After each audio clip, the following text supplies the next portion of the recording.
Brush flips off the side of the sink, hits the ceiling, and falls right into the toilet.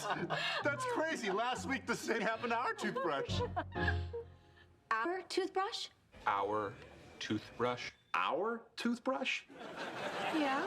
Like one toothbrush? That you both use? Every day? Is that weird?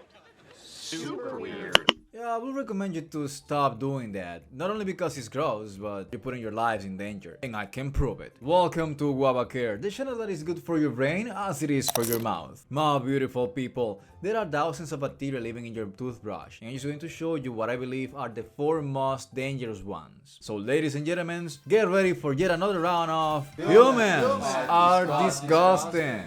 Our first contestant is Staphylococcus aureus. This is a type of bacteria that can cause skin infection, pneumonia, and even food poisoning. It is commonly found in the mouth and can be transferred to a toothbrush during use. Contestant number 2, Streptococcus mutans. This is a type of bacteria that is responsible for tooth decay and cavities. It can grow on the toothbrush if the brush is not properly cleaned and stored. Contestant number 3, Escherichia coli. But for friends and families, E. coli.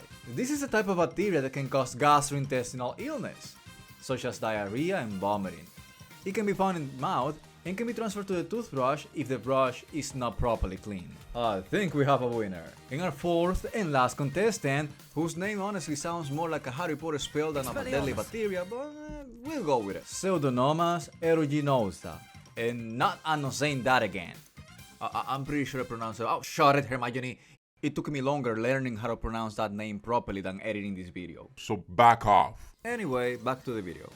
This is a type of bacteria that can cause infections in people with weakened immune systems, like infections in the lungs, urinary tract, and skin infections. It can grow on a toothbrush bristles if the brush is stored in a moist environment. So, which of these 4 nasty bacteria you're taking to your mouth today? Contestant number 1, number 2, you know what? You don't have to choose because most likely you already gobbled them all up last time you brushed your teeth.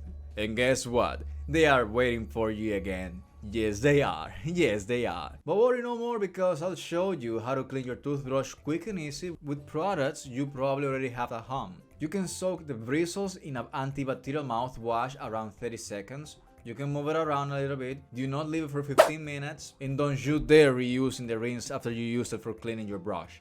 I mean, come on. Come on. You can also mix 2 teaspoons of baking soda into 1 cup of water and mix it well. Then you can soak your brush into the solution for 15 minutes and allow it to air dry. Another one, you can use hydrogen peroxide that has a concentration lower than 3%. Mix 1 teaspoon of hydrogen peroxide in 1 cup of water. Swing your toothbrush in the mixed solution before getting it into your mouth. For best results, you should consider doing this every time you brush your teeth. Once you're done cleaning, always place your toothbrush with the handle end down. And practice some toothbrush social distancing, so it never comes in contact with others.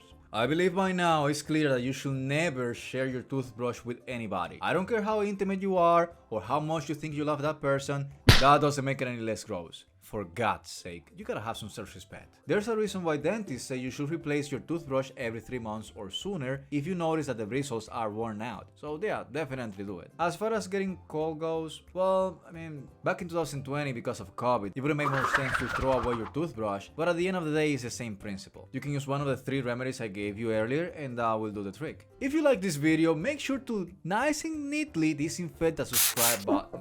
Did you do it? You did it? I know you did it, yeah. But wait, what about your toothpaste? Oh yeah, that's right. You probably didn't know this, but the commercial toothpaste you are using right now is harming you more than you think, which is why I'm going to leave a video explaining how, right here. Go and click on it. And as always, stay strong, stay healthy.